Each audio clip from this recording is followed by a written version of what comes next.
அழியும் செல்வமும் அழியாத தர்மமும் இறைவன் தந்த அட்கொடியும் எழில் நபிகள் காட்டிய நல்வழியும் போற்றுவோம். ஆபண செல்வம் கையில் அழியும் நம் ஆட்சியின் தர்மம் என்றும் நிலைக்கும்.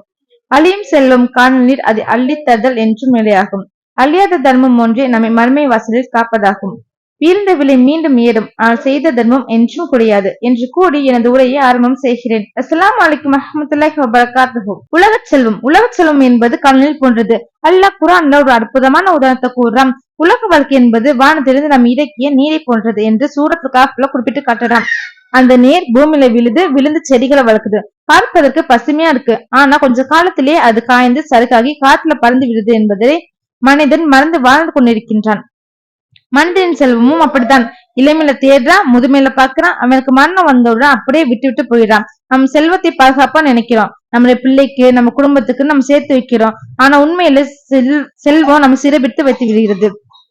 கண்ணியத்துக்குரிய அல்லாஹ்வுடைய நல்லடியார்களே, நாம் சேர்த்து வைக்கும் சொத்தை நபிகள் நாயகம் ஸல்லல்லாஹு அலைஹி வஸல்லம் அவர்கள் இறந்த ஒரு ஆட்டுக்குட்டியை வைத்து உதாரணமாக கூறி சென்றார்கள்.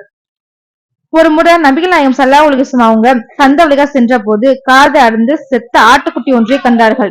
அதை உயர்த்தி பிடிச்சு, இதனை ஒரு திர்ஹமுக்கு வாங்க உங்களுக்கு யாராவது விருப்பமா என்று கேட்டாங்க. தோழர்கள், இல்லையா ரசூலுல்லாஹ், அது இறந்து விட்டது, அதோடு அது காது அறுந்து ஊனமுற்று இருக்கிறது என்று சஹாபாக்கள் கூறினார்கள். அப்போது நபிகள் நாயகம் ஸல்லல்லாஹு அலைஹி வஸல்லம் சொன்னார்கள், அல்லாஹ்வின் மீது ஆணையாக, இந்த இறந்த ஆட்டுக்குட்டி உங்கள் பார்வையில் எவ்வளவு மலிவானதோ அதை விட மிக மலிவானது இந்த உலகம் அல்லாஹ்வின் பார்வையில். நம்ம எதற்காக போட்டி போடுகிறோமோ அது அல்லாஹ்வின் பார்வையில் ஒரு இறந்த ஆட்டுக்குட்டியை விட கேவலமானது என்பதை ஆழமாக பதிவு செய்தார்கள். கணத்துக்குரிய அல்லாஹ்வின் நல்லடியார்களே, மனிதன் இந்த அகிலத்தில் வாழ்கின்ற பொழுது நம்மால் எந்த அளவு முடியுமோ அந்த அளவுக்கு சொத்துக்களை சேகரித்து வைத்துவிட்டு நம்மால் முடிந்ததை அழித்து விட்டு மீதமுள்ளதை அவன் மற்றவர்களுக்காக, அதாவது வாரிசுகளுக்காக விட்டு செல்கிறான். வாரிசுகள் அந்த பணத்தை அணிவிப்பார்கள். ஆனால் கணக்கு இவன்தான் இறைவனிடம் ஒப்படைக்க வேண்டும் என்பதை மறந்து சென்று விடுகின்றனர். ஆகவே நம் வாழக்கூடிய காலகட்டத்தில் நம்மால் எந்த அளவு முடியுமோ அந்த அளவு தர்மம் செய்துவிட்டு நாம் இந்த அகிலத்தை விட்டு அழிந்தாலும் நம்மளுடைய தர்மம் என்றென்றும் நிறுத்தி நிற்குமாறு மறு உலகத்திற்காக நாம் சேர்த்து வைத்து செல்லக்கூடிய பாக்கியத்தை அல்லாஹ் தஆலா நம்மளுக்கும் தந்த அருள் புரிவானாக. செல்வம் அழிந்தாலும் தர்மம் ஒரு கேடயமாக மாறுகிறது. கப்ரின் நிழல். ஒவ்வொரு மனிதனும் கியாமத் நாளில் விசாரணை முடியும் வரை தான் செய்த தர்மத்தின் நிழலில் தான் இருப்பான் என்பது நபிமொழி. நாம் இங்கே செய்யும் தர்மம் அங்கே ஒரு ஏர் கண்டிஷனர், அதாவது ஏசியை போல வேலை செய்யும்.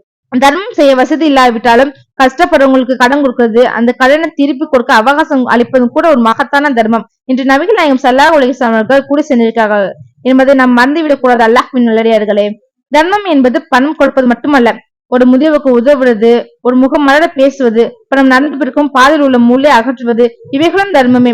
உங்களிடம் செல்வம் இல்லை என்றால் கூட நம் நாவால் ஒருவருக்கு ஆறுதல் சொல்வது அழியாத நன்மையாக பதியப்படுகிறது. நம்பிக்கையாளர்களே, மரணம் வருவதற்கு முன்னரே உங்களுக்கு வழங்கியவற்றிலிருந்து தர்மம் செய்யுங்கள் என்று அல்லாஹ் தஆலா தன்னுடைய திருமறையிலே குறிப்பிட்டு காட்டுகிறார்.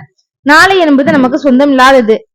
இப்போதே நம்மிடமுள்ள செல்வத்தை அல்லாஹ்வின் பாதையில் செலவிட்டு அழியா நன்மைகளை தேடிக்கொள்வோம்.